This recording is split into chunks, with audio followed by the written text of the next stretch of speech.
Bem, queria cumprimentar novamente os leitores e os amigos do nosso site nessa nossa nova videoaula, essa primeira videoaula aqui do ano de 2015.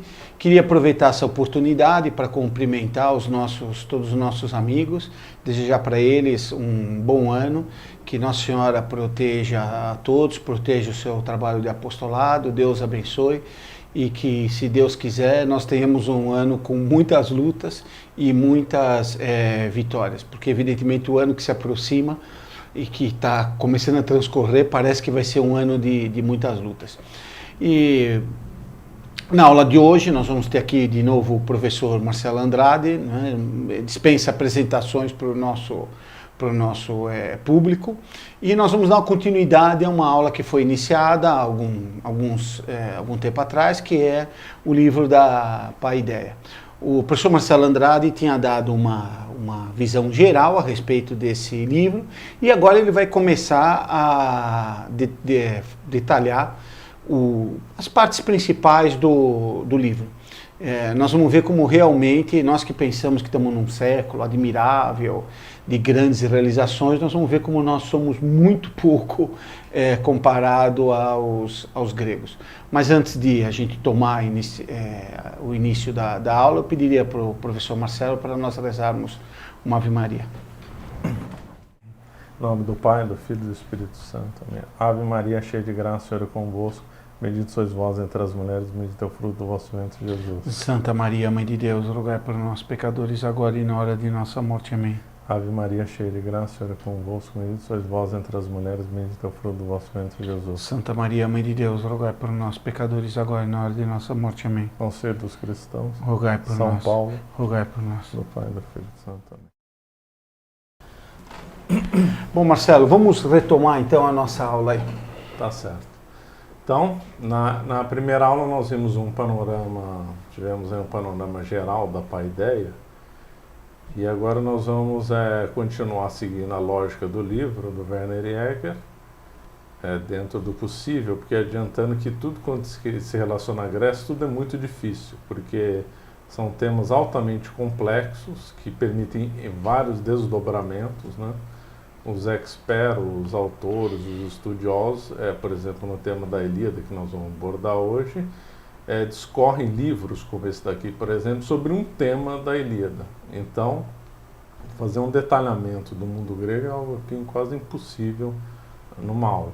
Mas nós então vamos, sem nenhuma pretensão de esgotar o livro da Paideia do Werner Jäger, nós vamos então fazer um panorama, ou melhor, panorama não, palavra feliz, nós vamos pegar os capítulos do livro e entender um pouco do que o Werner Jäger ensinou. Então, a primeira coisa a entender, nós vamos começar a falar de Homero, que é quando começou a Paideia, e antes de falar de Homero, nós vamos ter que entender o que é mito e o que é epopeia. Aliás, um subtítulo dessa aula, ou a história da Grécia, e tem livros com esse título, é do mito ao logos. Então, para ilustrar isso, no diálogo Protágoras de Platão, Protágoras, se referindo para os ouvintes, diz: vocês preferem que eu exponha um tema por mito ou por logos? E ele acaba optando por mito porque seria mais agradável. E o que é o mito e o que é o logos? E o que a história da Grécia é de mito ao logos? O mito é uma narrativa fantasiosa, mas que encerra uma verdade. E o logos não tem essa faceta fantasiosa. E essa faceta fantasiosa, por causa da própria natureza humana, é mais, ou pelo menos na Grécia, ficou bem mais didática, né? Agora, se essa mentalidade fantasiosa é didática, por que a igreja nunca utilizou disso? Exatamente porque a Grécia era pagã. A Grécia estava imersa no paganismo. E no paganismo grego, essa fábula, essa versão mítica, essa necessidade de inventar a história junto com a verdade, funcionava mais ou menos como uma muleta. Um corpo doente que queira andar, ele usa uma muleta. Quando ele já está sadio, ele não precisa mais da muleta. Então, durante toda a história da Grécia, eles tiveram acompanhados de mitos, de fábulas. Na história da civilização ocidental com a Igreja Católica formando os povos, não havia necessidade dessa muleta. Então não havia necessidade de se usar mitos. Agora, quer dizer, Marcelo, eles não acreditavam nos mitos, né? O mito tinha uma finalidade de transmitir um pensamento, né? Pois é, agora esse assunto é altamente polêmico, né? Vamos entrar aqui numa longa discussão, eu vou abordar um pouco disso, o que eles acreditavam, o que eles não acreditavam e como foi isso. Eu vou abordar, mas já adianto, para as pessoas simples, do campo e tal, e também com aqueles problemas que o demônio se utilizou com as estátuas que falavam, era bem possível que as pessoas mais simples acreditassem, ou não em todos os mitos, ou pelo menos numa parte dela. Agora, a elite pensante, assim, um termo moderno, citando já, antecipando um pouco da aula, Xenófanes, por exemplo, não acreditava nisso. Então, esse conjunto de lendas auxiliou, mas auxiliou porque a Grécia estava naquele paganismo, era como se fosse um corpo doente, corpo sadio não precisava do mito. Então, agora concluindo a fase, por que do mito ao logos? Porque ao longo da história da Grécia, a Grécia tentou se desvencilhar dos mitos, mas não conseguiu. Não conseguiu. Talvez o exemplo Aristóteles, por exemplo, que foi o apogeu de todo o pensamento grego, foi o que tem mais próximo de se desvencilhar. Mas mesmo assim ele citava Homero, ele deixou um testamento indicando os ídolos que ele deixava para quem, ele também não conseguiu se desvencilhar totalmente. Então o caminho do mitos para o logos a Grécia não fez por completo. Mas eu esqueci de falar, o que é o logos? O logos é uma exposição racional, uma exposição baseada no trívio. Nós vamos comentar o trívio ao longo do curso. O trívio não é uma palavra grega, mas o conceito já existia lá. E o que é o mito? O mito, segundo os estudiosos, é uma narrativa sagrada com força normativa, oral, tradicional e de validade universal. Então o mito é uma coisa que os deuses estariam falando. Então quando Homero e Hesíodo invocam as musas ou as deusas para dizer um discurso, ou também quando os poetas trágicos diziam o mesmo, eles estavam dizendo que aquilo ali tinha autoridade dos deuses. Então aquilo ali tinha uma força de lei para os gregos. E qual que é a diferença entre mito e epopeia? Epopeia o mito é muito junto da epopeia. O Homero, a Ilíada e a Odisseia, ao mesmo tempo é epopeia, ao mesmo tempo é mito. Mito porque é sagrado, que é como se os deuses estivessem ensinando. Epopeia, porque a epopeia vem da palavra epos, do grego, que significa que é uma regra de vida. É um modo de conduzir a vida social. Então o mito, quando se fala em mito na Grécia, os deuses falando. Quando se fala em epopeia ou epos, se fala em relação ao destino. O mito é a origem dos deuses, a epopeia é o destino que é para o homem. Então é uma lei universal com força normativa e que o homem, se ele quiser ser virtuoso, ele o obriga a fazer. É uma norma para a vida social. Então a Ilíada e a Odisseia, que nós vamos tratar na sequência, ao mesmo tempo mito e epopeia, não é logos, né? O logos puro mesmo nós vamos achar bem mais tarde lá com Platão, Aristóteles, e conforme eu falei, não era também tão puro assim. Então, Homero, já falei algumas coisas na aula passada, mas eu vou falar que Homero é o autor, ou pelo menos o poeta que mais influenciou na história humana. Só na Grécia ele teve mais de 1000 anos de influência. E fora da Grécia, influenciou desde Virgílio até James Joyce. James Joyce escreveu, aliás, um livro horroroso, né? Ulisses, já no tema do Odisseu em latim, né? E o Virgílio escreveu a Eneida. Nós vamos comentar rapidamente sobre a Eneida. Então, passando por Dante, passando por Camões, então o Homero estabeleceu um padrão, uma referência universal que existe até hoje. Não tem estudioso sério da Grécia que não comece por Homero. Não tem estudioso de poesia, ou mesmo até de falar de ficção, em geral mesmo de tragédia, que não comece com Homero. E Marcelo, o que se atribui a esse sucesso de Homero? Quer dizer, é mais na estrutura do que ele fez, é mais no pensamento, as duas coisas? Olha, essa é uma excelente pergunta. Porque aí tem um mistério, um longo debate, porque o Homero é uma figura polêmica, a maioria dos estudiosos diz que ele não existiu, né, que aquilo eram tradições orais associadas a ele, ou ele pode ter sido um dos que tenham repassado essa tradição oral, e só muito mais tarde a Ilíada e a Odisseia foram escritas. Agora, o formato dela é lógico que não vai ter um formato igual ao Dante, né? O Dante é muito mais elegante. Ele tem o formato, a Ilíada tem o formato do hexâmetro datílico, que segue o dedo da mão, no qual o dedo da mão tem as 3 partes, no qual a primeira parte é maior e tem as 2 menores. Então ele segue mais ou menos esse padrão, mas com rimas desestruturadas e tal. Mas o que é excelência? A excelência não é tanto o formato, a excelência está no conteúdo. Aí que está a grande diferença de Homero para o resto, que é a diferença dos mitos gregos para o resto.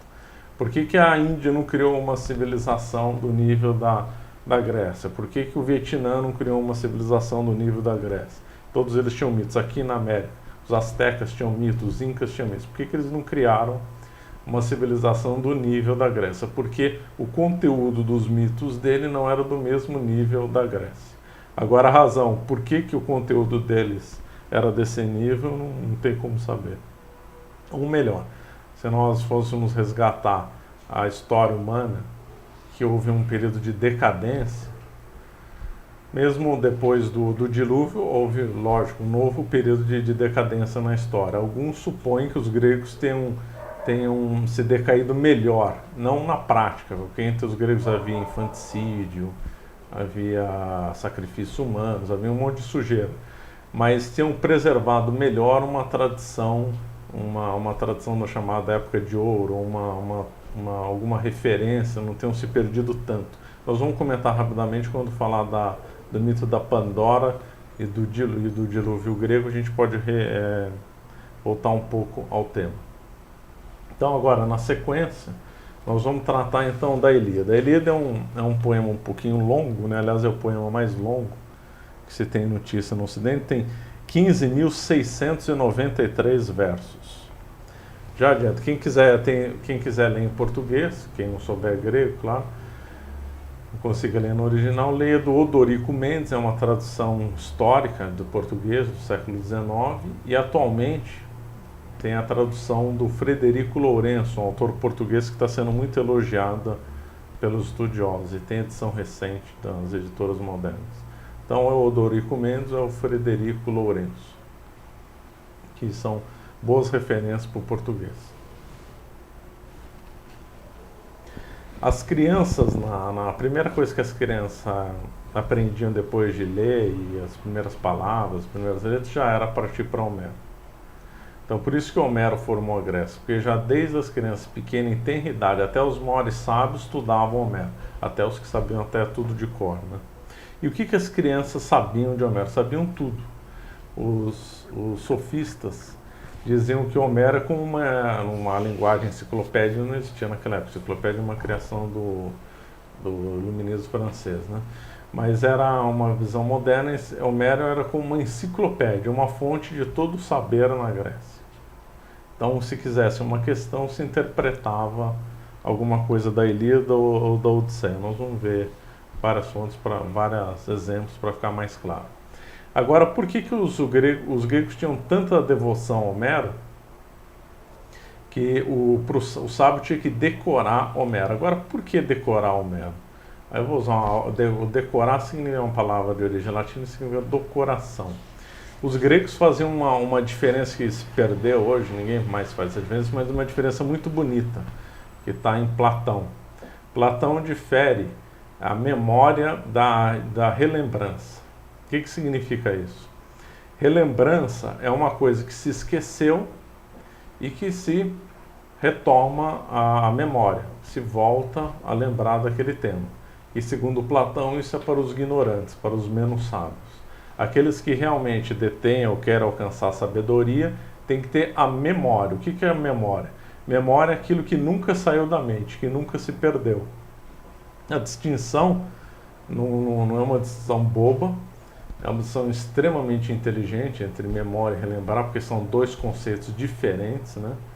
E também dá a ver como o mundo moderno perdeu a noção da memória. Eu estou falando da memória e não da relembrança. Hoje o mundo moderno despreza completamente, né, a memória. E a memória foi uma coisa muito utilizada na Idade Média. Tanto é que se falava de cor, do coração, tem aquelas coisas no coração. Por exemplo, a igreja sempre ensinou que nós temos Cristo e Nossa Senhora no coração. Nós temos uma memória deles e não uma relembrança deles, ou seja, que eles nunca se apaguem de nós. E nós não Até, né, precisamos Marcelo, reviver. quando é uma coisa assim muito importante, a gente fala, preciso puxar isso da memória. A gente não fala, eu vou lembrar disso, né? Porque é uma coisa que a gente não pode dizer que, bom, eu esqueci, vou ver se eu lembro. Se ela tem importância mesmo, a gente fala, preciso puxar isso da memória. Está arquivado, né? O resgatar e não reestudar ou relembrar coisas. Então, os gregos tinham com Homero a questão da memória. Não era quem quisesse relembrar Homero, era desprezado. Agora vamos entrar então no tema da Ilíada. A Ilíada foi o primeiro, né, dos poemas homéricos e retrata a Guerra de Troia. Durante muito tempo se pensou que a Guerra de Troia era mera ficção, mas não, ela existiu e foi feita, ela aconteceu provavelmente lá no volta dos 1200 anos antes de Cristo. E o Homero, ou quem escreveu a Ilíada, escreveu uns 400 ou 300 anos depois dos acontecimentos da Guerra de Troia. Homero mais ou menos é situado no século IX a.C. A Guerra de Troia, a Ilíada, ela não trata de toda a estrutura da Guerra de Troia. A Ilíada trata da cólera de Aquiles. Eu vou voltar ao tema mais rápido. Mas a guerra, eu vou contar agora como começou a Guerra de Troia pela mitologia, e depois nós vamos ver que ponto que a Ilíada explora dessa Guerra de Troia. A Guerra de Troia teria durado 10 anos e começou em decorrência de um casamento entre Tétis e Peleu. Tétis e Peleu foram os pais de Aquiles. A ideia do calcanhar de Aquiles é porque Tétis, que era uma deusa, mergulhou o Aquiles seguro pelo calcanhar num rio para que ele ficasse protegido de todos os males.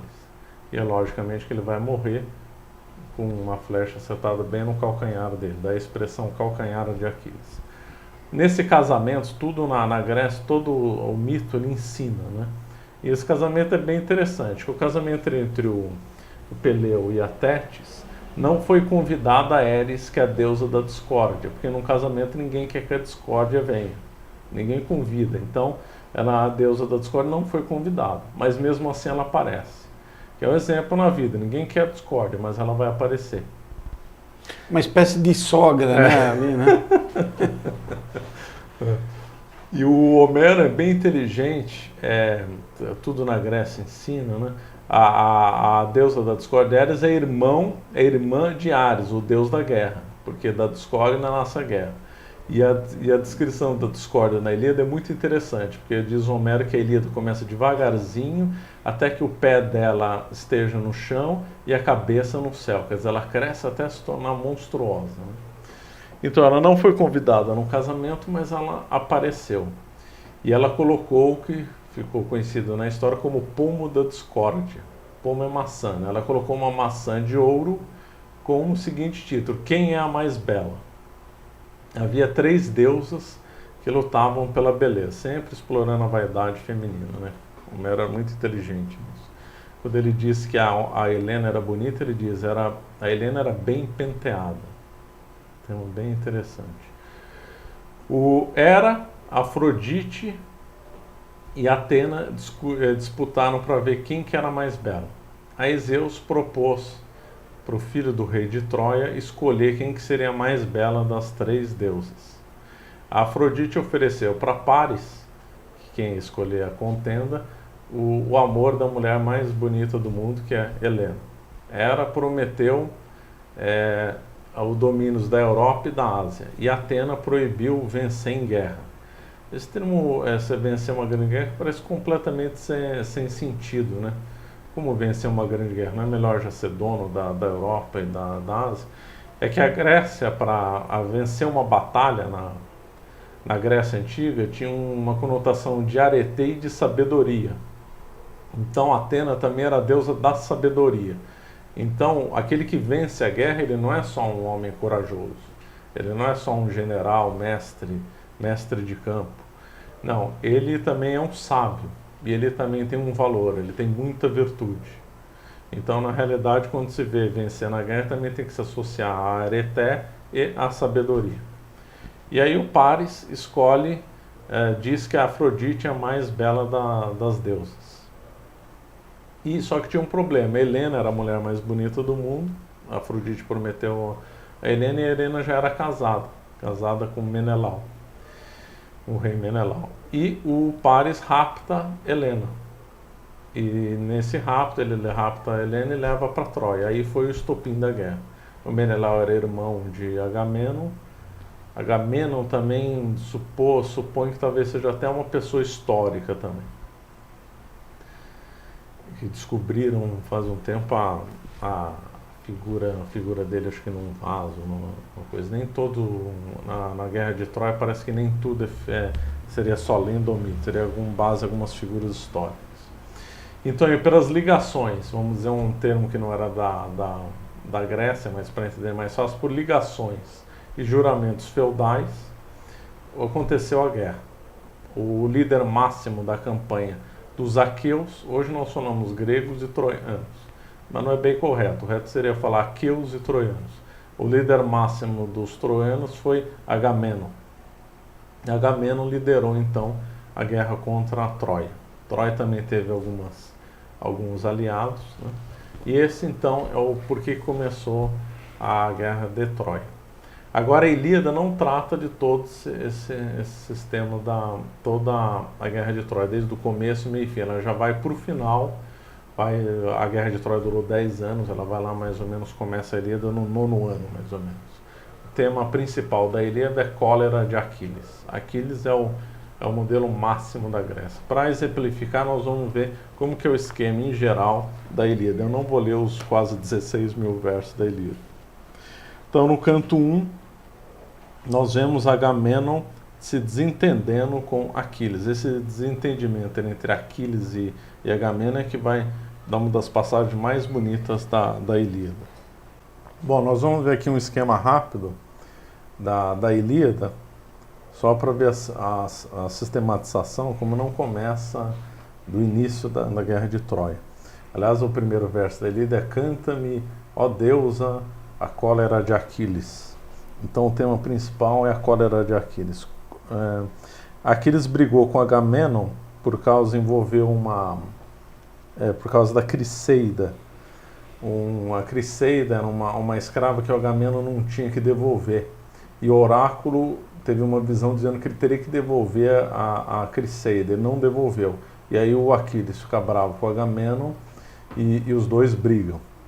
E boa parte da Ilíada é durante essa briga. Depois, esse é o canto 1, canto 2 ao 7º, Zeus engana Agamenon com sonho de vitória, porque o Aquiles pediu a intercessão de Zeus. Depois o canto 7º, pausa para enterro dos mortos. Isso é muito interessante também, porque na Ilíada nós vemos, eu gravei uma aula sobre o culto dos mortos, então remeto a nossa assistência a essa aula. Era sagrado enterrar os mortos. Então vai ter um problema grave na Ilíada mais para frente no corpo do Heitor. Então havia pausa na Grécia para enterrar os mortos, né? Isso é até uma verdade histórica. Depois, por causa dessa briga entre o Agamenon e o Aquiles, Troia tem uma sequência de vantagens, né? Aí se desenvolve canto 8º, combate, canto 9º ao 10º, uma espionagem que não dá certo. Terceiro combate. Esse terceiro combate vai causar uma reviravolta completa. Porque Patroclo, que eu vou comentar ainda um pouquinho mais, era o melhor amigo de Aquiles. E ele foi morto por Heitor. Então Aquiles vai vingar Patroclo. Então é forçada uma paz entre Aquiles e Agamenon. Então a morte de Patroclo dá uma reviravolta na guerra e Aquiles entra para valer na guerra. Depois então, justamente depois da morte de Patroclo, nós temos o canto 19 e 23, a reconciliação entre a Aquiles e Agamenon. Aí a vantagem vai toda para os aqueus quando eles se reconciliam, né? E aí tem canto 23, canto 24. No final, o Aquiles, com ódio da morte do Pato, que ele se vinga e mata Heitor, ele fica com o corpo de Heitor. E Primo, que era o pai do Heitor, perde o corpo e não é dado o corpo para ele. Então isso aí dá uma celeuma. Vários gregos posteriores dizem que Aquiles errou porque enterrar os mortos é sagrado, ele profanou e tal. Tem uma longa discussão. Aí finalmente depois o Aquiles entrega o corpo para Troia, né? E para que seja feito os funerais do Heitor. Quando é feito um funeral, também é feito um banquete também. Depois mais para frente nós vamos comentar o que significam esses banquetes. Isso aqui é só um esquema. Como o Fulgo da Ilíada, ele não vai relatar as batalhas em mínimos detalhes, tem uma preocupação sistemática, ele vai focar bem na cólera de Aquiles. Agora, por que é o Aquiles? E por que o Agamenon tinha tanta força? Porque aí vem um grande ensinamento da Ilíada. A Ilíada ensina o bem da monarquia, tem lá escrito, não é bom ter vários senhores. Então um ensinamento flagrante da Ilíada é o ensinamento da monarquia. Os aqueus são liderados por um, que é o Agamenon, e lá só se trata de reis. Então o Odisseu, o Ulisses é o rei de Ítaca, o Menelau é o rei de Esparta, o Agamenon é o rei de Micenas. Então nós estamos tratando de reis. Primo é o rei de Troia. Então nós estamos tratando sempre com reis. Ele ensina o bem da monarquia. Um exemplo eu falei no início que as crianças aprendem tudo, né, na Ilíada, então vamos pegar um exemplo. Para um exemplo, quem educou o Aquiles foi Fênix. Então, quando o Aquiles estava em colérico, né, irredutível, Fênix tenta convencê-lo a acabar com isso para a guerra se desenvolver bem do lado dos aqueus. Ele dá exemplos de heróis do passado. Então tem até um verso bonito da Ilíada que diz o seguinte: então aqueles heróis eram mudáveis pela palavra. O que significa? Se tivesse um convencimento, convencendo por A mais B que a pessoa está errada, a pessoa sábia tem que mudar de opinião. Então esse mudáveis pela palavra foi usado a Dináuso durante toda a Grécia para convencer os teimosos. Falava, olha, está aqui na Ilíada, os sábios eram mudáveis pela palavra.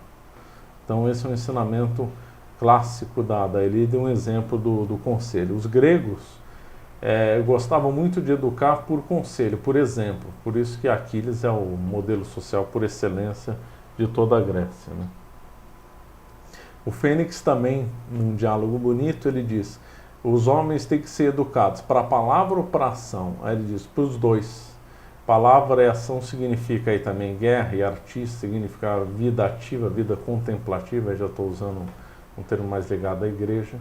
Então, uma coisa bem interessante. Agora, havia homens na guerra que eram vinculados mais à ação e outros mais na estratégia. Então, Ulisses, melhor, Odisseu, era mais da estratégia, ele que bolou o cavalo de Troia. E Ajax, que era rápido, um grande guerreiro, o segundo melhor depois de Aquiles, era o homem, claro, da ação, né?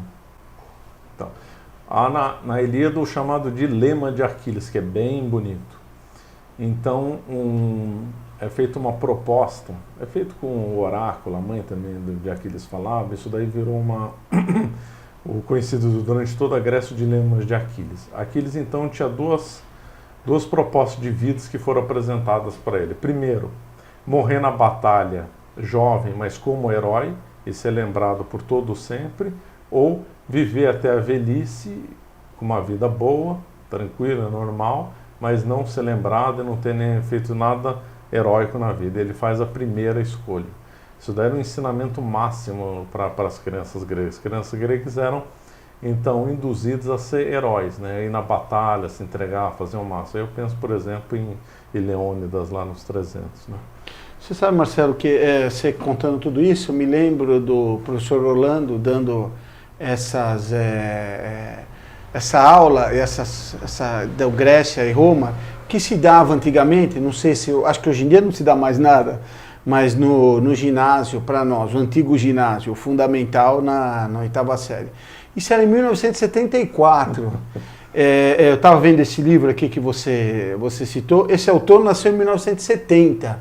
Quer dizer, eram 4 anos depois do autor ter nascido. Não era de ter escrito o livro, não, era de ter nascido. E eu lembro exatamente que ele ressaltava muito isso. Como o exemplo do Aquiles servia para formar a juventude. E como já naquele tempo, que a gente tinha uma decadência muito menor do que hoje em dia, isso era um contraste muito grande. E ele contava do Aquiles, por exemplo, dava muitas interpretações, e se dizia, porque o Aquiles, como você disse, morreu com uma flecha no pé, né?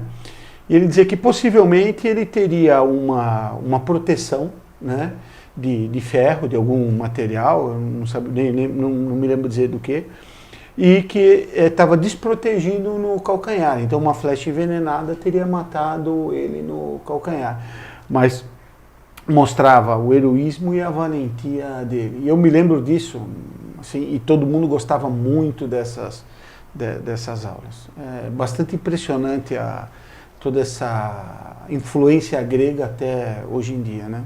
É uma coisa muito notável, né? Como a Ilíada, principalmente, ainda mais que a Odisseia, formou gerações e tem os efeitos duram até hoje, né? Mais um exemplo da Ilíada, porque o tema dessa aula não é Ilíada, é Paideia, não vai dar tempo de falar tudo. Mais um exemplo é a beleza ele ensinando como governar. Então, na Ilíada é dito, é o cetro e a temis, é o poder e a lei. Depois nós vamos comentar como é que era essa lei na polis, aí vai dar vergonha da nossa política atual. Que não é muito difícil, hein, ter vergonha da política atual. Eles diziam que, os gregos diziam que a moral, o grego usava a palavra ética. Hoje a ética é uma palavra completamente corrompida, mas na Grécia era o termo ética, daí o tratado de Aristóteles é ética nicômica, né? Mas ética é a moral. E a moral para os gregos não era uma convenção, agora nós vamos convencionar que o certo é assim, não. A moral na Grécia era uma coisa que vinha da realidade, do estudo do ser das coisas, né? Aí já começa a diferença de nível. Também já estava bem claro na Ilíada a dica, ou de que era dar a cada um o que é seu. Já a definição de justiça, os gregos já compreendiam, né? Então a Ilíada é um assunto praticamente inesgotável. São versos muito bonitos, são versos com muitos ensinamentos bons. É lógico que tem as bizarrices do paganismo, até um outro momento de algum verso mais sujo, mas normalmente isso é exceção. Normalmente é um texto, até quando ele retrata a cólera, o momento de raiva, quando pega Agamenon no raiva, ele dizendo de um fulano que ele ficou... Agamenon, ele na Grécia, na Assembleia, todo mundo podia falar o que quisesse. Podia até falar impropérios contra o rei, mas dentro da Assembleia. Depois, qualquer um podia se defender e se vingar. E Agamenon falando do inimigo dele é uma coisa assim, um discurso muito violento, é muito bonito, falando que o inimigo seria melhor se ele fosse um cachorro, que ele vai ser pior do que o pior animal comido pela pior fera, um discurso bem violento, bem firme, ensinando bem as pessoas como tem que ser tratando os inimigos, né?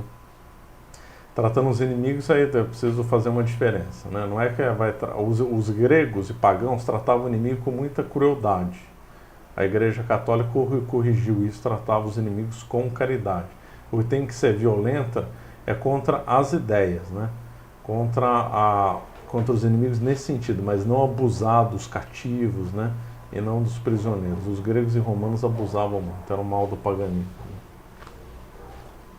Então, o segundo grande texto do Homero, obviamente, é a Odisseia. Odisseia, lendo hoje, né, parece ser mais agradável que a Ilíada.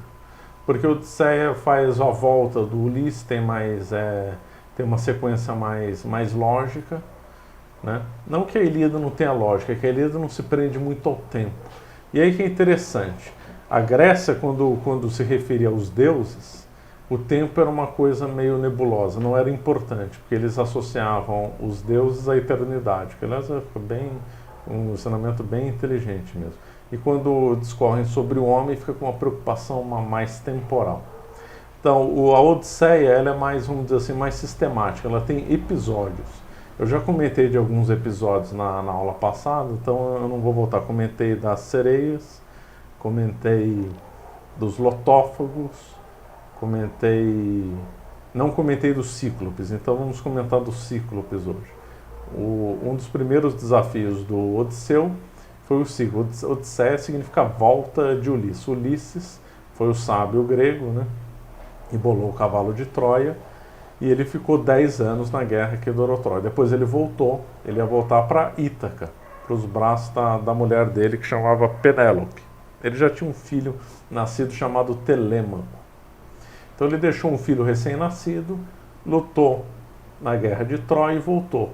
E essa volta dele, que ia durar semanas ou alguns meses, durou 10 anos a volta. Então ele ia encontrar lá o filho dele com 20 anos, um pouco mais de 20 anos. Aliás, a curiosidade, quem educou o filho de Odisseu foi mentor, daí a expressão mentor. Né? Você vê como no nosso dia a dia estão carregados de expressões da Grécia. Né? Então ele deixou a Penélope e deixou o mentor cuidando do filho dele. E aí ele vai fazer a volta, que é a Odisseia. Um dos primeiros perigos que ele se depara é com os cíclopes. Esses cíclopes eram gigantes de um olho só, filhos do deus do mar, Poseidon. O que significa ter um olho e ser gigante e ser deformado? É muito inteligente. Isso depois nós vamos, na sequência, abordar um negócio de proporção na Grécia. Tudo que a Grécia quer dizer como feio e errado, ela põe como desproporcional, que ela é extremamente inteligente. Né? Então ela sempre vai retratar os inimigos, os adversários, nesses monstros como desproporcionais. São criaturas desproporcionais, porque o feio é sempre desproporcional. E por que o cíclope tinha um olho? E aí a interpretação é interessante, ele era filho de Poseidon. Os gregos, quando o Homero, isso talvez fique mais claro ao longo do decorrer, mas eu tenho que falar, senão fica perdido. O Odisseu, a volta dele também significa uma vitória sobre o lado material dele, sobre as forças mais animais do homem. Então, quando ele vence o cíclope, na realidade ele também está vencendo uma paixão dele. A paixão já no sentido católico do termo. O cíclope é filho de Poseidon. Poseidon é o do mar. O mar na Grécia era associado àquela coisa de tempestade, da força da natureza. Então o cíclope, sendo filho do mar, é uma força da natureza. Então Odisseu vence uma força da natureza. Ele vence a si mesmo nesse duelo. E vence com uma maestria. Por que o cíclope tem um olho? O homem tem 2 olhos. Um associado ao corpo, outro associado à alma. É uma interpretação mais grega, né? Então, o cíclope ele tinha um olho só, o olho da força da natureza, o olho mais animal. Aquele outro olho que da alma, da contemplação, da sabedoria, o cíclope não tinha. O Homero, ele é levado para uma caverna com esse cíclope, né? O Homero voltou com vários homens, né?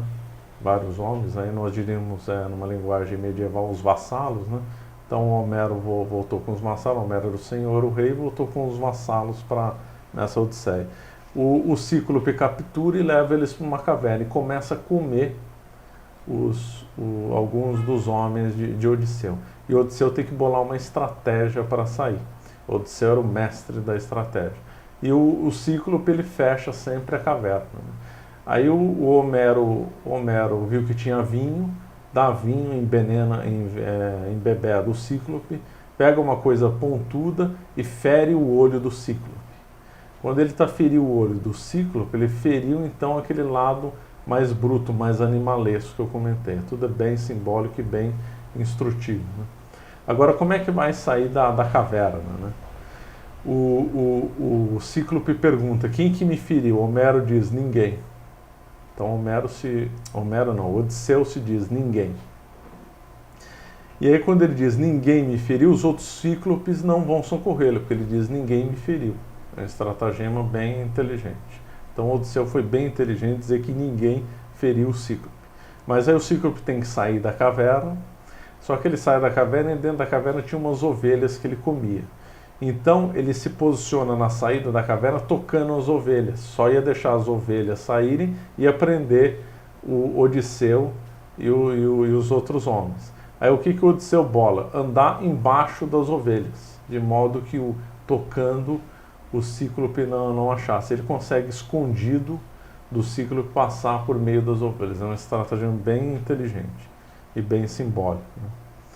Depois, quando Odisseu finalmente vai embora do barco, ele se diz: eu sou Odisseu, eu que te feri.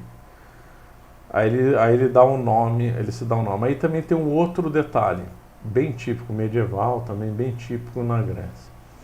Eu vou pegar um exemplo da Idade Média, mas que dá para estender para a Grécia também. Na Grécia, um cavaleiro só podia se dizer com esse título se ele tivesse provado bravura numa batalha. Na Grécia era análogo a isso. Então, quem não era provasse bravura numa batalha, quem que era? Não ninguém. Agora, se ele tivesse uma grande vitória, ele já era um alguém. Por isso que também Odisseu se deu: eu sou Odisseu. Só que como Poseidon era o pai do Cíclope, Poseidon não ficou feliz com ele ter ferido o Cíclope, né? Então o Poseidon vai amar um monte de coisas, tudo para tentar matar o Odisseu. Eu já falei da sereia, já falei de vários casos, né? Eu não vou voltar mais. O interessante lá na Odisseia é a palavra Sophos, que vai dar em Sofia sabedoria. Sophos na Odisseia significa carpinteiro. E depois a palavra vai associar todas as artes assim, manuais, e depois é que vai da sabedoria. Então, os gregos tinham muito elevado a conta ao carpinteiro. O carpinteiro, o que ele faz? Ele pega umas coisas brutas, a madeira, e transforma em coisas mais elevadas. O que o sábio faz? O sábio vê as verdades da natureza e ordena para finalidades mais nobres. Já adianto que conhecimento não era sinônimo de sabedoria na Grécia. Depois eu vou explicar melhor isso. Então, aí Odisseu faz toda essa epopeia, toda essa vitória, né? E volta finalmente para Ítaca. Quando ele volta para Ítaca, ele vê que a mulher dele está assediada de vários pretendentes. É assediada. A Penélope foi fiel com Odisseu todos esses 20 anos. Odisseu já não foi tão fiel com a Penélope. Aí tem que separar. Se a Odisseia é uma vitória do casamento, na Grécia era pior para uma mulher trair o homem do que o homem trair a mulher. Mas de fato, na visão grega, o Odisseu foi um vencedor, porque no episódio das ninfas, a ninfa prometeu para Odisseu, se ficasse com ela, a eternidade, e Odisseu recusou. Então Odisseu recusou um monte de vantagens na Odisseia para voltar para a fidelidade do casamento, para voltar para Penélope. E aí ele volta e vê um monte de pretendentes. A Penélope, como é que ela fez durante 20 anos para enganar os pretendentes? Ela começava a costurar e dizer que quando o trabalho dela tivesse finalizado, ela ia escolher um pretendente, só que ela desfazia o trabalho à noite. Então a coisa nunca terminava. Por fim, os pretendentes ficaram com raiva e deram um ultimato para ela. Aí ela bolou uma coisa quase impossível, atingir uma flecha durante como se fosse um cano passado por ossos, né, de vaca. Quer dizer, só uma pessoa com uma maestria conseguiria, com uma flecha, induzir a flecha a passar sem erro, como se fosse num cano, né? Só Odisseu conseguiria essa façanha, que era o esposo dela. E Odisseu aparece nessa ocasião e passa a flecha, né, nesse funil. E não só ele passa, como num gesto de cólera, ele mata todos os pretendentes. Mas mesmo assim a Penélope ainda fica com o pé atrás e propõe um último enigma para o enigma. Enigma é um termo bem grego, depois eu vou comentar também. Propõe um último desafio para Odisseu. Então ele fica lá hospedado na casa, a Penélope ainda tem dúvida, uma serva ajuda a curar, porque ele ainda estava ferido. E aí a Penélope dá uma ordem, pediram para a serva, pedir para Odisseu levar a cama dela para outro lugar. E Odisseu: é impossível, porque eu mesmo fiz essa cama, e essa cama foi feita em cima de uma oliveira. Aí finalmente Penélope vê que era Odisseu, e eles voltam a ser marido e mulher. Quer dizer, então o Odisseu é uma vitória do casamento. E é muito bonita a figura do leito matrimonial, está numa oliveira, né? Está bem sólido. A associação da madeira com Odisseu é bem bonita, né? E com a sabedoria também. Lembra Cristo, né? Cristo vai ter a associação no nível máximo, né?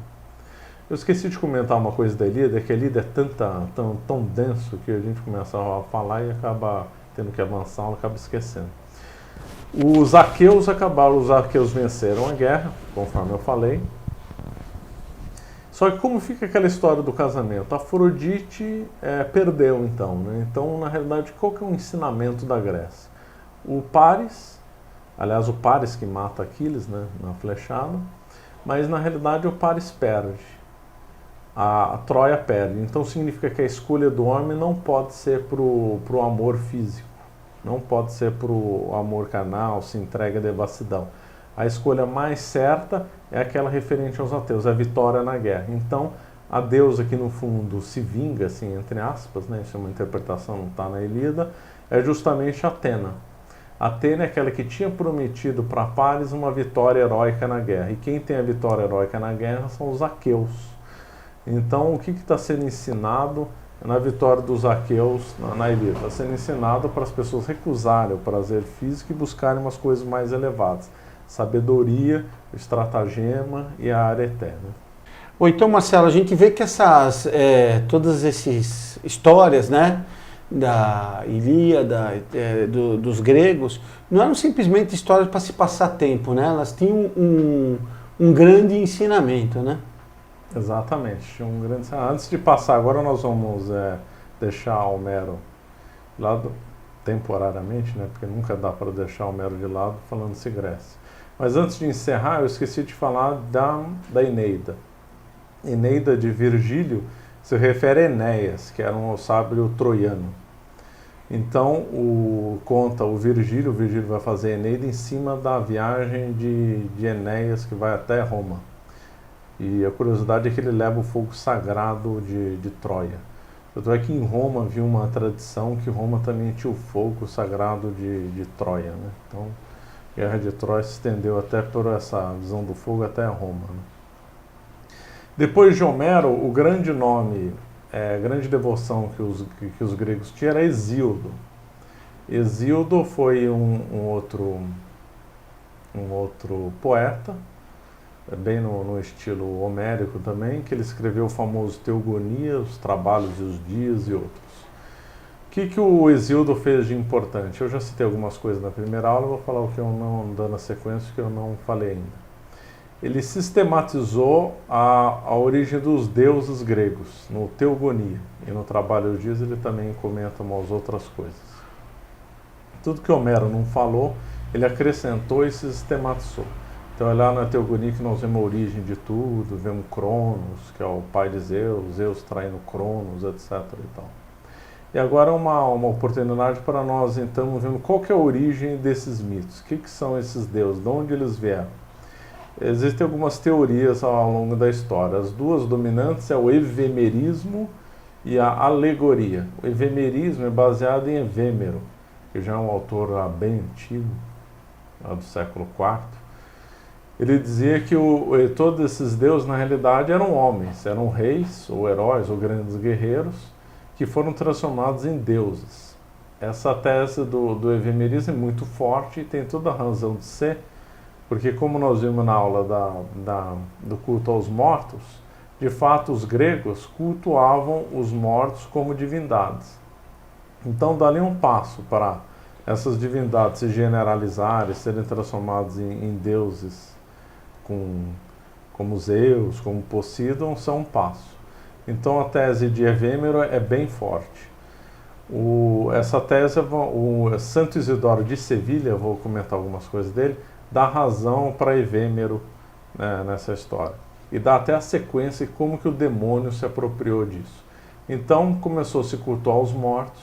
Esses mortos aí foram acrescentados mais valentia, que quem conta um conto aumenta um ponto, foi aumentando, até que um morto virou Zeus, um morto aí virou Poseidon, outro guerreiro famoso virou Aquiles, outro rei famoso virou Agamenon, e assim esses nomes guerreiros foram ganhando vulto. Por isso que também nas figuras dos deuses eles traem, eles mentem, eles enganam, porque são os homens refletidos lá no alto. Então essa razão do Evêmero tem muita razão de ser. Depois começou a se construir estátuas, figuras desses deuses. E aí finalmente o demônio entra e faz essas estátuas desses deuses falarem nas estátuas, né? É o que o Santo Isidoro fala de simulacro. O demônio se apropria dessa devoção e faz de todo aquele negócio um simulacro e acaba escravizando boa parte da população, porque a população não vê por exemplo, Apolo falando em Delfos, né? E outras coisas. Em Roma só podia ser eleito um imperador se as estátuas falassem, né? Então havia tudo isso enganando, era o demônio que estava por trás, né? A outra tese é a tese da alegoria. Na realidade, esses deuses seriam coisas alegóricas, né, que para ensinar como didática acabaram surgindo. Eu não vejo incompatibilidade. E também tem uma terceira ideia que também não pode ser afastada, a tese do empréstimo. A Grécia era um povo muito comercial, acabou importando deuses de outros lugares, especialmente alguma coisa do Egito, culto de Mitra, né? O mitraísmo veio claramente de outros lugares. O Sol, por exemplo, também é uma coisa muito antiga, um culto muito pagão. Então a tese do alegorismo, a tese do evemerismo e a tese do empréstimo, elas não são incompatíveis entre si, porque a alegoria também pode ser emprestada para aquele que morreu também, né? Então, agora é muito difícil, aliás, impossível dizer o que nós sabemos hoje, quais são os deuses da Grécia que foram mortos, que se transformaram em deus, e quais foram da alegoria, qual foi o empréstimo. Mas essas são as correntes que explicam as coisas da Grécia. Mas sobretudo porque isso deve ser muito misturado, né? A história deve ter sido recontada, acrescentada, mudada, né? Quer dizer, voltar para uma situação onde isso pudesse ser reconstituído com precisão. E também, né, Marcelo, não tem muito interesse, né? Não tem interesse nenhum. Estou falando porque é uma curiosidade, né, que segue. Claro.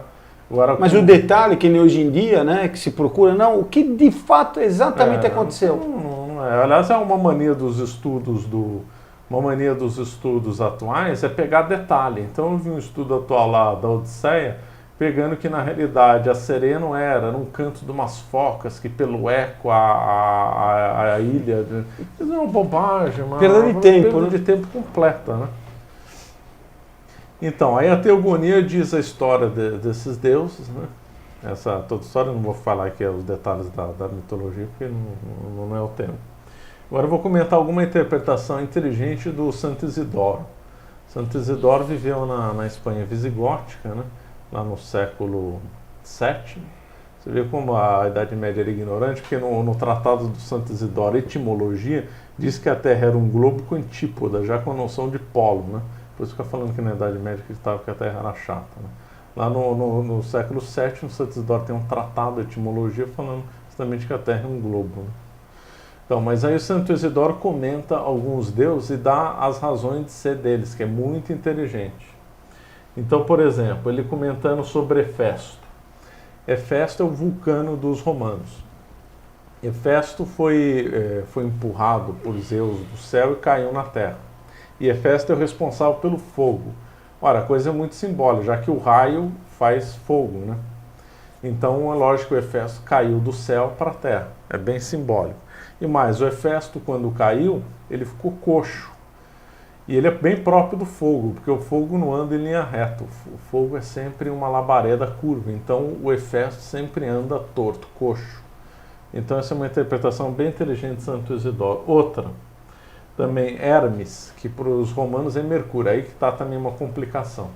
Quando esses gregos, que a Roma importou a cultura da Grécia, e aí teve um romano que nós vamos comentar rapidamente para frente, chamado Ovídio. Ovídio escreveu esses mitos gregos no tratado Metamorfoses.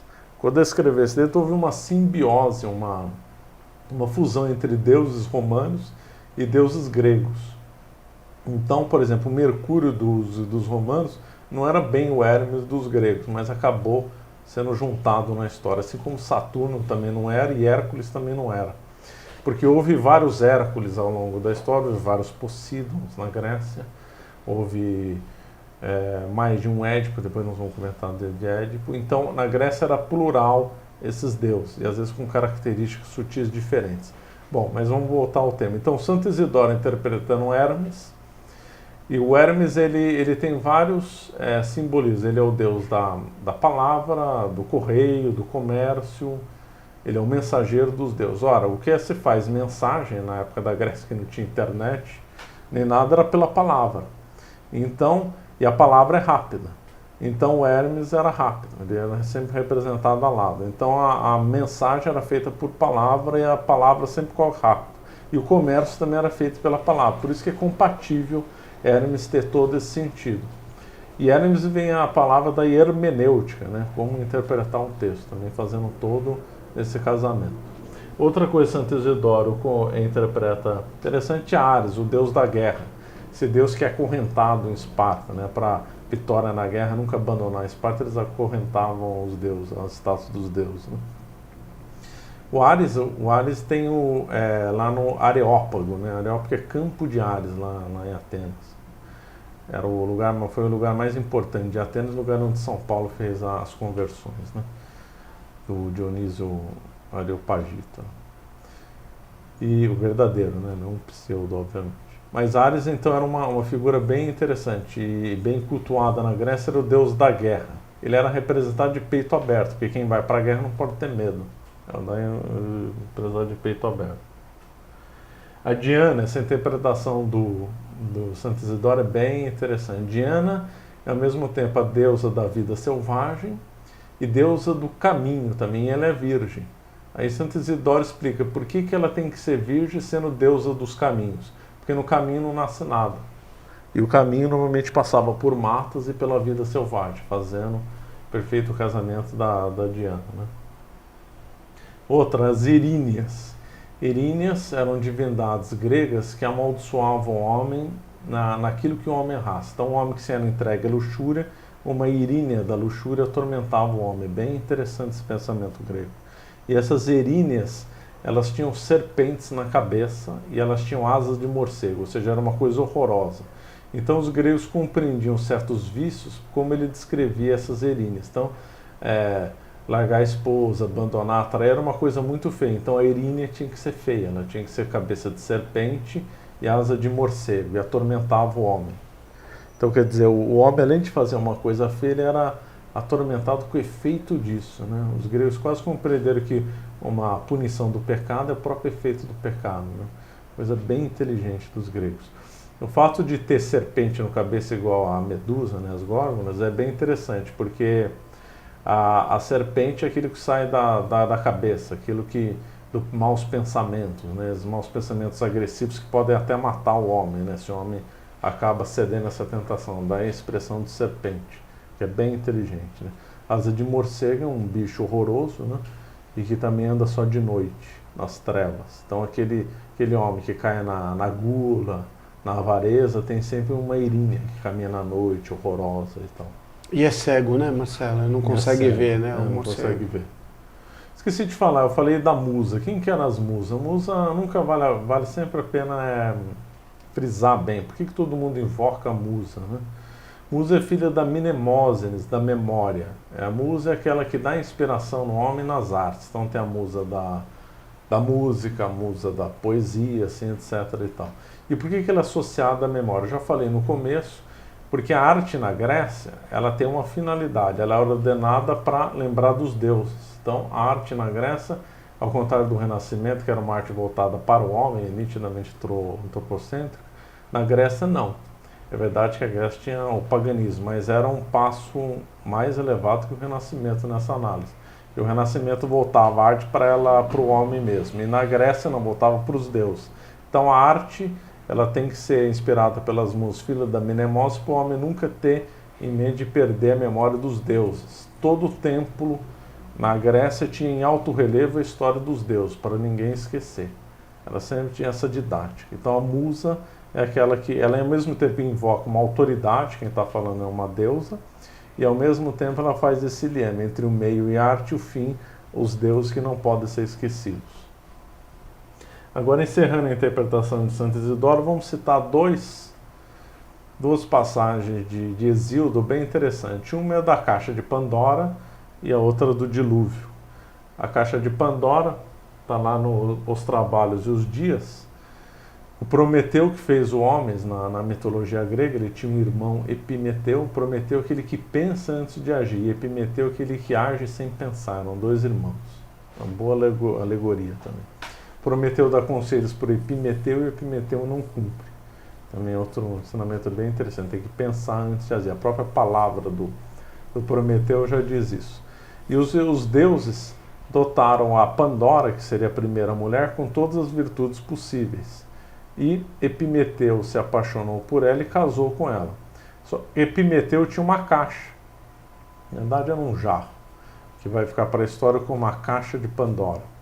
E a Pandora, a mulher curiosa, abriu essa caixa e fez sair todos os males dessa caixa. A única coisa que ficou restada na caixa foi a esperança.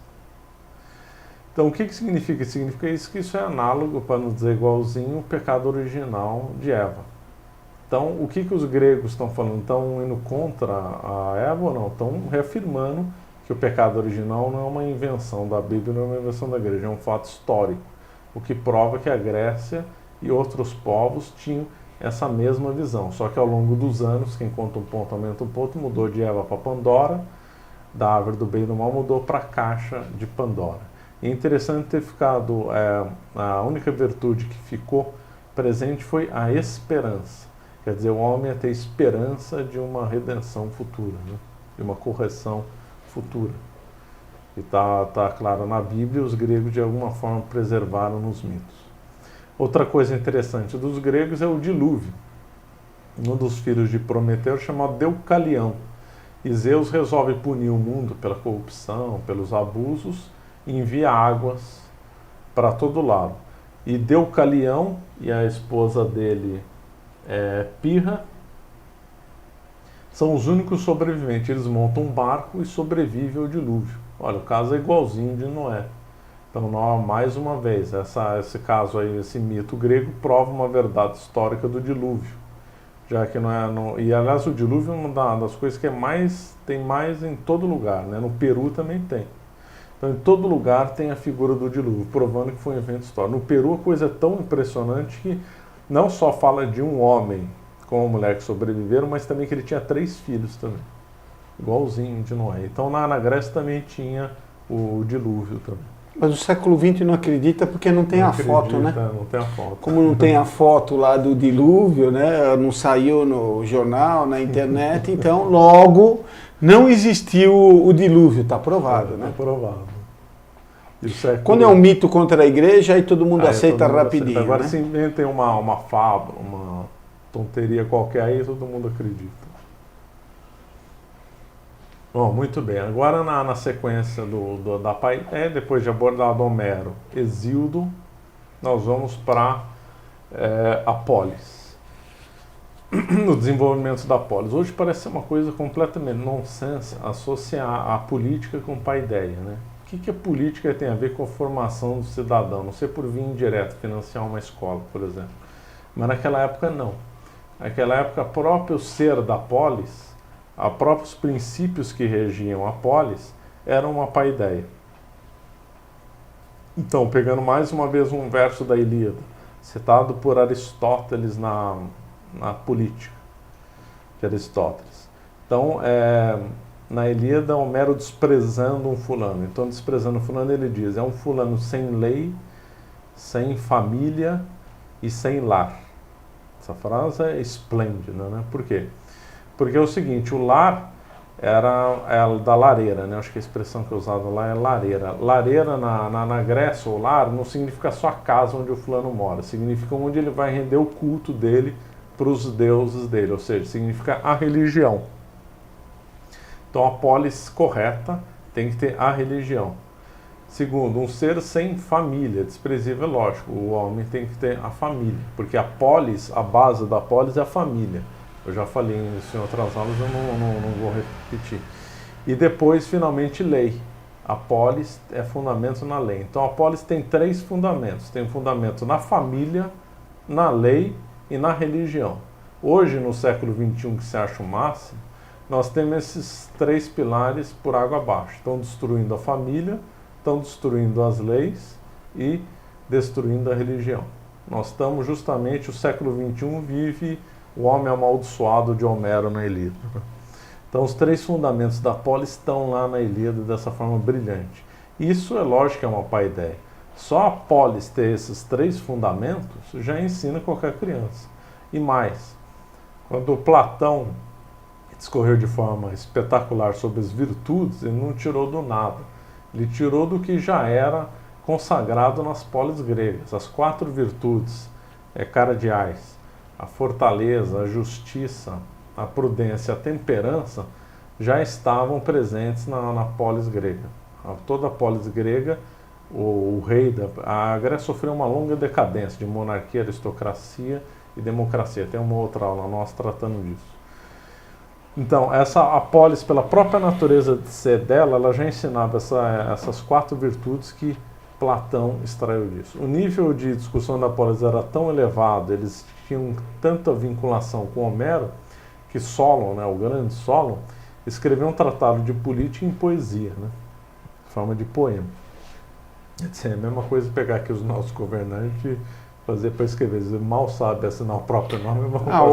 O Sarney escreveu, né? O Marimbondos de Fogo, né? Ele foi até para a Academia de Letras, né? Ele escreveu um outro que pouca gente se lembra. Escreveu Os Brejal dos Guaras, né? Coisa de intensa sabedoria. Mas os Marimbondos de Fogo é de uma poesia fabulosa, digna do nosso parlamento. Nosso parlamento. Então o tema da polis é muito rico. Aliás, talvez aí, vamos prometer mais talvez uma aula no futuro tratar só da política na Grécia, que é bem rico. Quando se fala em política, eu falei desses ensinamentos morais, é por princípio, não que na Grécia não havia corrupção, havia. Só que a diferença de hoje, além da corrupção maior na Grécia, uma corrupção de hoje muito maior que na Grécia, é os princípios que regem hoje a política. São princípios completamente, depois da Revolução Francesa, completamente absurdos e horrorosos, né? Então, quando eu falo que a política de hoje é ruim, não é só referente à corrupção, mas sim referente aos princípios que regem. Na Grécia se fazia a ponte com leis eternas na polis, quer dizer, então não podia se mudar determinadas leis, porque eram leis que vinham dos deuses, que determinadas leis são simplesmente imutáveis. Era com base na razão, na moral. O direito na Grécia, e para Aristóteles e para São Tomás de Aquino, o direito é produto da razão e não da vontade. Hoje em dia, o direito é produto da vontade. Então pode fazer uma lei pro aborto, tudo bem, se a maioria quiser e tal. E enquanto que na Grécia eram regidos por princípios racionais. Então o nível é astronômica a diferença entre o que regia a Grécia e o que rege hoje. Por isso que na Grécia a política podia formar uma pessoa na paideia, e hoje a política está, na realidade, pervertendo a juventude e dando péssimo exemplo. Bom, feita a passagem da polis, vamos agora para uma época que todo mundo que vai estudar filosofia aprende os pré-socráticos, né? Então, Sócrates foi tão grande, divisor de águas tão grande na filosofia grega, que se divide ela, então, entre os pré-socráticos, né? Todos aqueles que vieram antes. Quem são esses pré-socráticos? Qual a importância deles para a paideia? Pré-socrático, número que vem o primeiro nome é Tales, né? Da escola de Mileto. Eram várias escolas, a escola de Mileto, a Eleática, a Eclética, a Itálica, várias escolas. Tales era de Mileto, né? Junto com ele também Anaximandro, Anaxímenes. Tales era bem ligado ainda à mitologia do Hesíodo. Muitos desses pré-socráticos escreviam os tratados filosóficos em poema também, para ter uma ligação com Homero. Tales era ligado à visão de Hesíodo, com fundamento nos oceanos, por isso que Tales fala que tudo, o princípio é água. Lógico que é bizarro dizer que o princípio vem da água, ou Anaximandro vai falar que é do ar. Mas o que eles estavam buscando? Eles estavam buscando um princípio. E aí que ele vai ser importante para a paideia. A paideia vai dar um salto qualitativo com os pré-socráticos incrível. Normalmente os pré-socráticos são execrados, criticados por uma visão meio estranha das coisas. Do ponto de vista filosófico, toda razão, mas do ponto de vista da paideia, não. Eles deram um grande salto, até com nomes estranhos que são amaldiçoados, por exemplo, como Heráclito. Não é que eu estou elogiando o Heráclito, né? Heráclito tinha uma doutrina péssima, gnóstica, mas ele teve um lado excelente, que nós vamos comentar agora. O Heráclito, ele tem uma frase muito inteligente que é: nem todo conhecimento resulta em sabedoria. O que significa isso? Hoje em dia não, século XX, XXI, quer organizar conhecimento. Todo mundo conhece as coisas, então quer conhecer os detalhes de tudo e tal. Mas nós estamos talvez na época menos sábia de toda a história, com o maior número de conhecimentos possíveis e imagináveis. Mas isso não é contradição nenhuma, não é uma contradição nem para São Tomás nem para os gregos, porque soma de conhecimentos não significa sabedoria. Então, qual que é a diferença? Sabedoria são conhecimentos ordenados por uma finalidade. Ou, se nas palavras de São Tomás, são conhecimentos para uma visão deiforme, uma visão como Deus vê as coisas. Esse é o sábio, é aquele que vê o mundo como Deus vê. É a elevação máxima do dom do Espírito Santo, a sabedoria, ter uma visão deiforme das coisas. Aplicando isso no mundo da Grécia, o sábio é aquele que veria o mundo como os deuses do Olimpo veriam. Então todos esses pré-socráticos estavam querendo buscar um princípio geral de tudo. Um princípio geral de tudo é a causa das causas, né?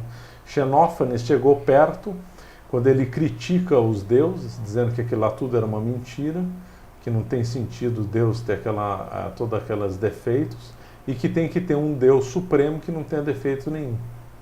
Então ele já começa um caminho que vai culminar nas provas espetaculares de Aristóteles. Dentro da lógica, mais uma vez voltando a Heráclito e outros, o Heráclito também buscava uma harmonia no mundo. Aí ele vai exagerar, porque harmonia são combinações de dois elementos que não são iguais. Então Heráclito vai exagerar, então vai dizer que os opostos são o motor de tudo.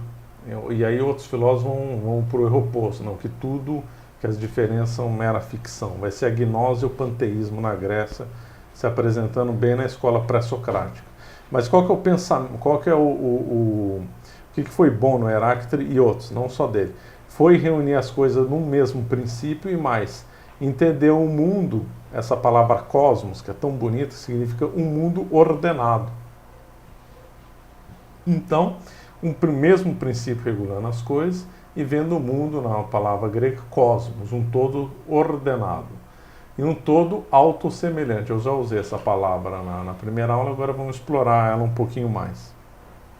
Com os pré-socráticos, que entra também Pitágoras, dando razão, estudando bem os números, e com Pitágoras justamente vai dar esse salto que eu estou falando agora na sequência. Os gregos então compreenderam talvez dos melhores ensinamentos que eles tenham feito, né? Esse ensinamento só vai ser rompido no final da Idade Média decadente com Guilherme de Ockham com o nominalismo. Então, é o seguinte, se tudo é regido por um princípio, as matérias e o estudo do conhecimento do homem vão ter relações entre eles e vão ter proporções. Então, vamos pegar exemplos concretos. Então, se a beleza na arquitetura é uma proporção, a beleza na música também é uma proporção. Então, uma nota musical está proporcionada à outra. E na arquitetura, altura e largura, elas têm que estar proporcionadas. Então a ideia de proporção vai varrer todo o conhecimento humano. A ideia de harmonia vai recolher todo o conhecimento humano. Então vai ter que ter proporção no teatro também, proporção no direito. Por exemplo, não pode ter uma desproporção entre o crime e a pena. Então, o fulano que cometeu um furto e um fulano que matou uma pessoa não podem ter a mesma pena, porque estaria tendo uma desproporção. Tem que ter proporção na política, com os meios adequados para atingir a finalidade. Então, com os pré-socráticos, se entendeu o mundo na acepção própria do cosmos. Todas as matérias do conhecimento humano são irmãs, elas têm relações e todas elas seguem o mesmo princípio. Com Guilherme de Ockham, com o nominalismo, começou a se quebrar isso. Então as matérias começaram a não ter relação nenhuma com as outras. E aí ficou coisas graves. Então religião não teve mais relação com filosofia, filosofia não teve mais relação com moral, moral não teve mais relação com direito, e a política não teve mais relação nenhuma com nada. E as artes passaram também a não ter mais nenhuma relação com nenhuma lei matemática, a música também ficou totalmente desproporcional. Então hoje nós estamos numa visão da Grécia, estamos igual um cíclope. Então é um mundo monstruoso e desproporcional. Os gregos que amavam a proporção e a analogia entre todas as matérias, se acordasse aqui no século XXI, iam morrer de susto, vendo tudo monstruoso, tudo desproporcional. Iam ver música desproporcionais, iam ver edifícios desproporcionais, iam ver um direito desproporcional, iam chorar ou dar risada de novela, que é uma desproporção completa. Por que novela é uma desproporção? Aristóteles comentando, a peça de teatro, uma peça de ficção não pode ser excessivamente longa, senão ela vai ficar diluída, ela vai estar desproporcional entre o conteúdo e a duração. E a novela que dura meses é uma coisa horrível, uma monstruosidade só pelo ângulo da desproporção. Então, olhando hoje o mundo do século XXI, nós vemos só desproporção para onde você olha. Não tem um canto do conhecimento humano que não esteja uma desproporção. E os gregos, naquela época, era tudo voltado para uma proporção, tudo voltado por um mesmo princípio. Isso faz a nossa civilização a civilização da informação, não do conhecimento, não né? Conhecimento. Porque a gente tem uma série de dados, esses dados estão hoje em dia arquivados, então a gente tem lá acesso a eles na internet ou um monte de bibliotecas, mas se é incapaz de fazer uma relação entre eles, porque exatamente não se vê proporção entre eles. Então, o sábio é aquele que, no século XX, é aquele que tem informação. Né? O bom jornalista é aquele que sabe dizer, bom, aconteceu tal coisa em tal data, em tal outra, mas ter uma visão da história, uma visão de conjunto dos fatos, ninguém tem mais hoje em dia. Né?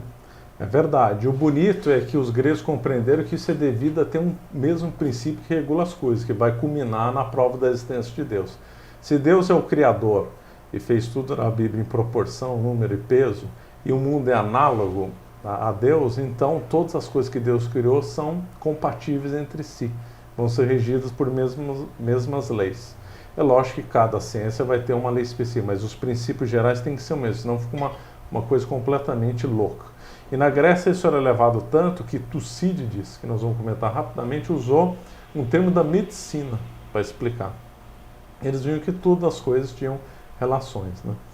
E ainda, além do mais, uma outra coisa bonita que também é bem ligada a Heráclito, que antecipa o tetraedro regular que os medievais tanto gostavam. O tetraedro regular é as coisas que interessam o homem, né? Que é ele próprio, o homem, o mundo, Deus e o ser das coisas. Os gregos compreenderam isso, só que eles não usavam a figura do tetraedro, usavam a figura dos 3 círculos. Então havia o círculo do homem, o círculo do mundo e o círculo dos deuses, ou da teologia, tanto faz.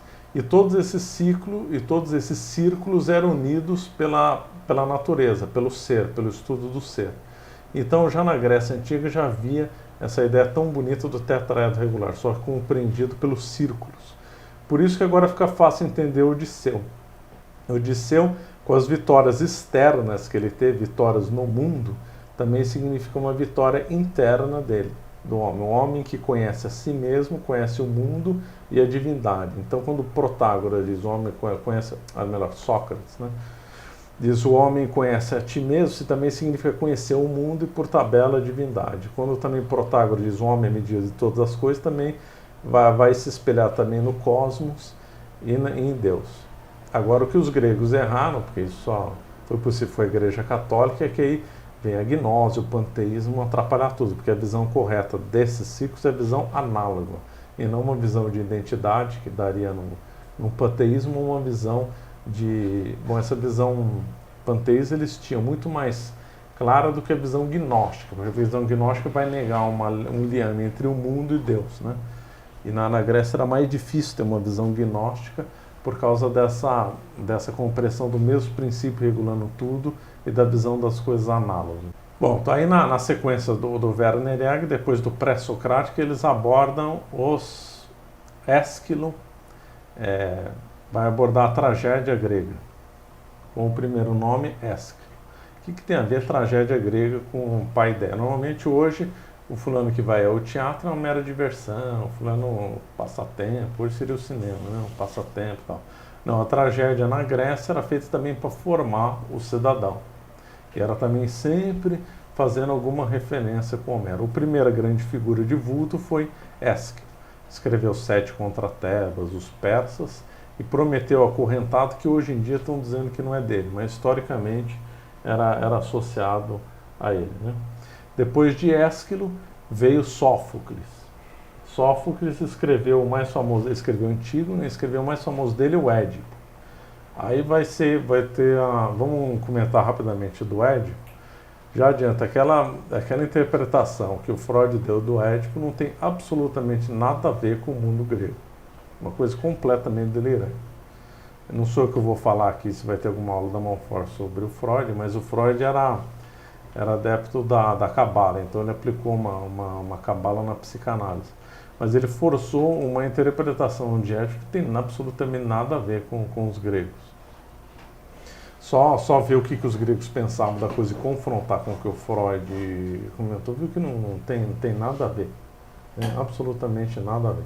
Quer dizer, ele inventou um complexo. Inventou, né? um complexo. Ele quis justificar uma teoria dele, então inventou, a martelada fez o Édipo encaixar na teoria dele, né? Exatamente. O Édipo é uma tragédia no sentido estrito do termo, já adianta, teve vários Édipos, né? Se não é vários, alguns. Pelo menos meia dúzia de Édipos na Grécia teve. Se fixou um, que é o rei, né? O Édipo rei, que ele casa com a própria mãe sem saber e ele é punido. Porque os gregos tinham o erro de acreditar em destino. Agora, todo o mergulho do Édipo no lado ruim é muito bonito, quer dizer, a própria tragédia, o Édipo sofrendo, o Édipo sendo amaldiçoado, o Édipo que arrancou os olhos, dá na própria essência da tragédia grega ensinar como é o sofrimento, ensinar como evitar, ensinar como se conformar com o sofrimento, com os desígnios divinos. Tem nada a ver com o que a psicanálise diz.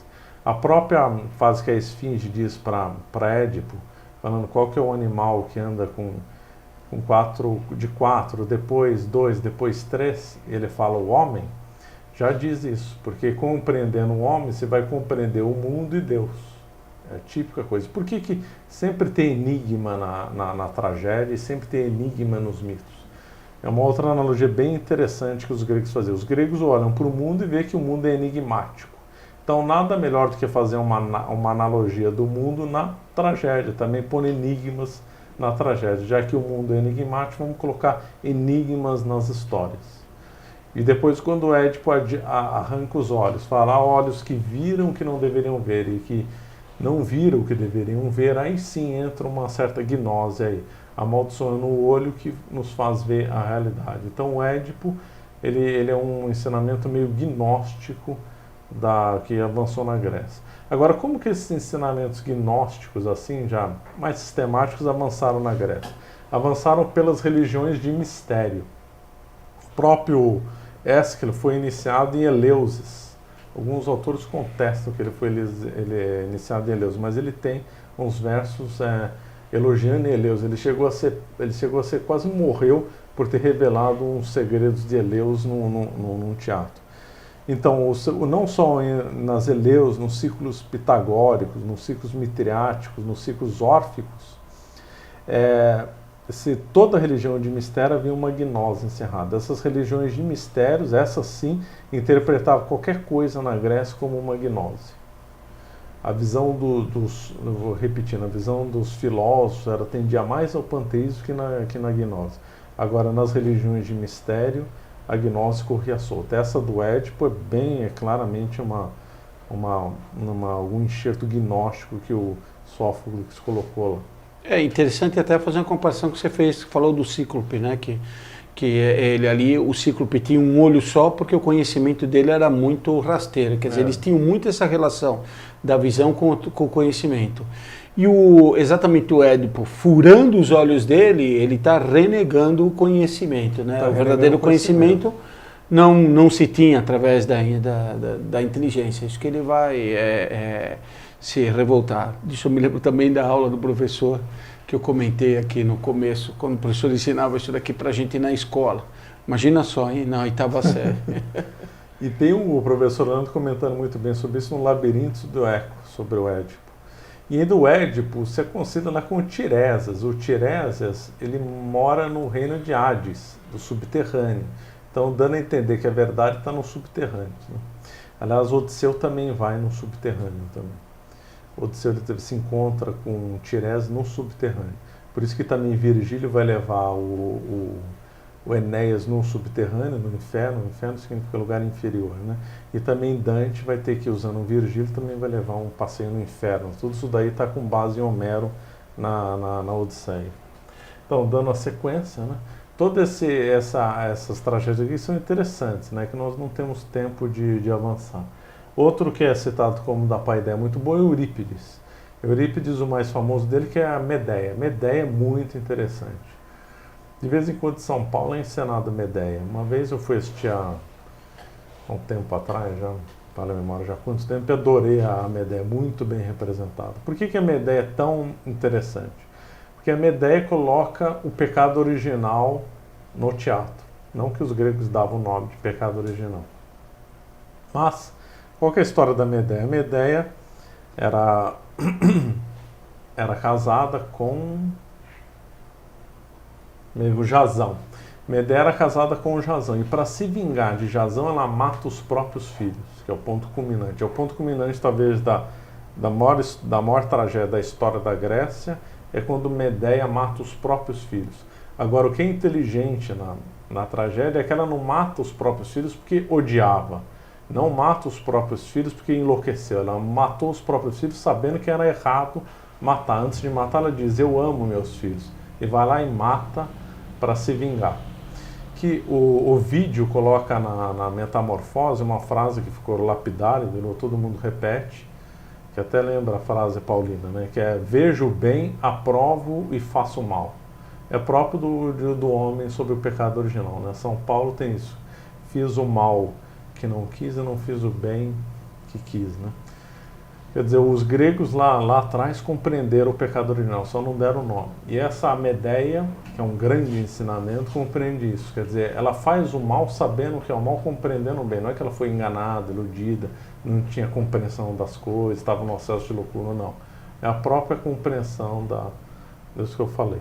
É bem interessante. É um exame muito profundo da realidade. Muito profundo da realidade. Muito contrário à mentalidade moderna, que diz que ninguém faz o mal, só se a pessoa desconhece, né?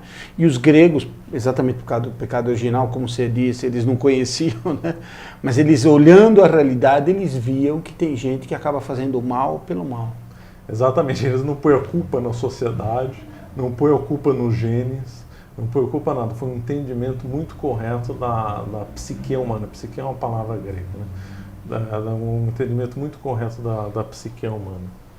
Então aqui encerramos aqui a tragédia grega e vamos para os sofistas. Os sofistas também são aqueles amaldiçoados por Sócrates, Platão, Aristóteles amaldiçoavam os sofistas. Por quê?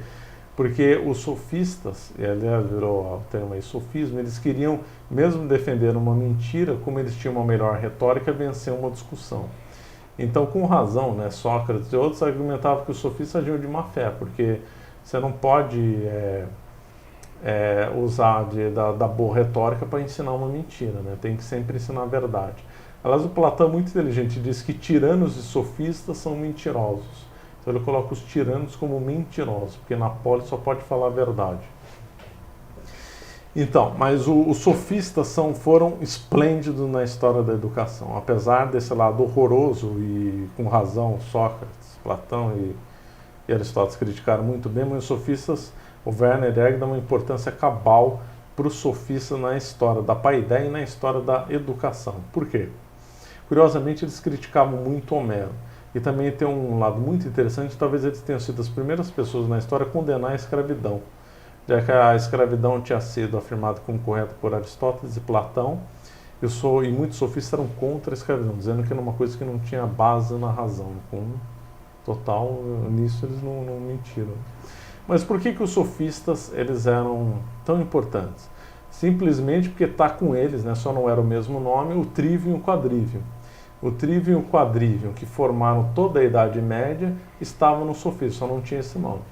Então, os sofistas que insistiram na aritmética, na geometria, na astronomia e na música para ser ensinado. Isso aí parece meio sem sentido hoje em dia, mas a nossa educação é muito menos sem sentido, né? É que não dá tempo de discorrer muito sobre o quadrívio, mas só para dar. O quadrívio explora o lado espacial das coisas, espacial, tanto no sentido parado, no sentido estático, como dinâmico, por exemplo, astronomia. E o trivium, formado pela retórica, pela lógica e pela gramática, são as leis do pensamento, as leis do espírito. Então, o quadrivium, que é 4, e o trivium, 4 representa o mundo material, que é 4, né? Assim são as 4 estações do ano, os 4 pontos cardeais. Eles representam o fogo, o ar, a água e o fogo e a terra, que são os 4 elementos básicos.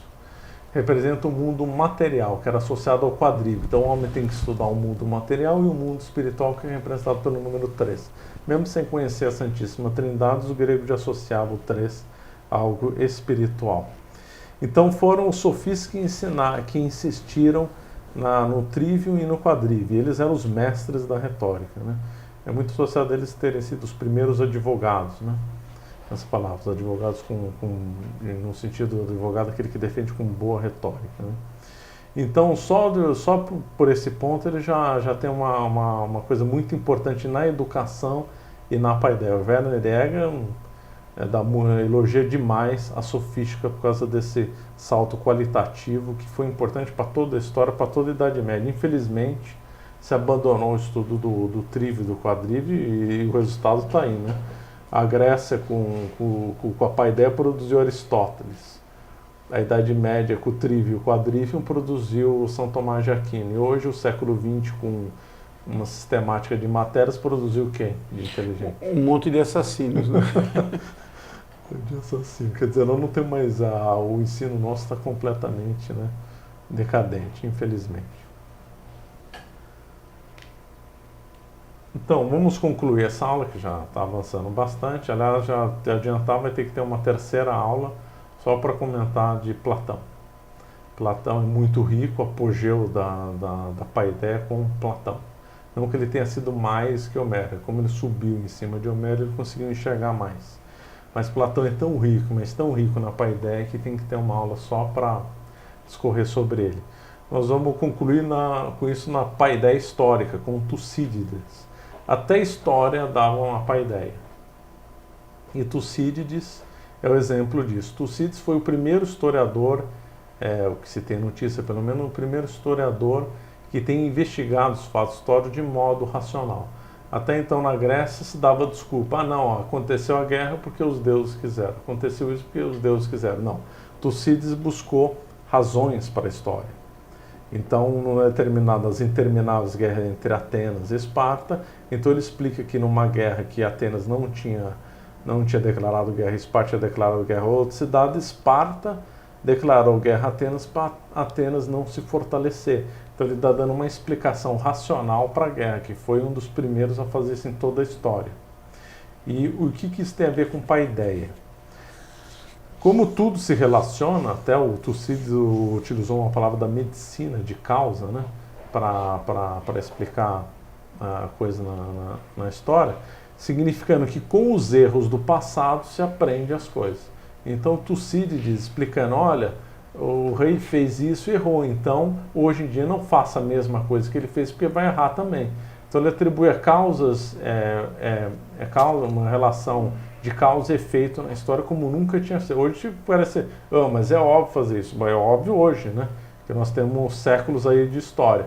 Mas naquela época na Grécia, isso não era óbvio. O Tucídides então iniciou a paideia na história. A paideia como educando os povos como o que deveria e o que não deveria se fazer com o que tinha acontecido no outro. Essa coisa parece ser tão simples, mas hoje é ignorado, né? Os governantes continuam insistindo nos mesmos erros, achando que vai dar certo. Quer dizer, não aprendem com as lições da história. Então, se repetindo coisas que o nazismo fazia e que pode terminar em tragédia. Quer dizer, o homem não aprendeu o que Tucídides ensinou há séculos atrás. Se o pessoal lesse Tucídides, não cometeria metade dos erros que estão sendo cometidos, que a história já ensinou. Outra explicação interessante que Tucídides vê muita circularidade na história, que é um erro do paganismo insistir muito em circularidade. Mas ele vê que ele estudou muito história e via que muitos erros se repetiam. Então, a conclusão dele, como a natureza do homem é a mesma, não muda, então vai cometer sempre os mesmos erros. Aliás, é uma bela verdade. Então, concluindo aí com Tucídides, eu concluí Tucídides não à toa, porque é onde encerra essa parte aí do livro do Werner Jäger, e a segunda parte seria com Platão mesmo. Então, nós encerramos a aula agora. Bom, agradeço aqui o Marcelo, a disponibilidade dele, todo esse estudo. Evidentemente ele não tem a vida dele só nesse estudo, pelo contrário, né? Isso daqui é um complemento disso. E então isso daqui é um esforço muito grande para se poder ter essa aula, ter esse conhecimento, e já fica aí a promessa dele completar numa próxima ocasião. Então eu pediria para o Marcelo para a gente rezar para nós encerrarmos mais essa aula. Em nome do Pai, do Filho e do Espírito Santo. Amém. Ave Maria, cheia de graça, o Senhor é convosco. Bendito sois vós entre as mulheres, bendito é o fruto do vosso ventre, Jesus. Santa Maria, Mãe de Deus, rogai por nós, pecadores, agora e na hora de nossa morte. Amém. Ave Maria, cheia de graça, o Senhor é convosco. Bendito sois vós entre as mulheres, bendito é o fruto do vosso ventre, Jesus. Santa Maria, Mãe de Deus, rogai por nós, pecadores, agora e na hora de nossa morte. Amém. Conselho dos cristãos. Rogai por São nós. Paulo. Rogai por nós. Do Pai e do Filho e do Santo. Amém.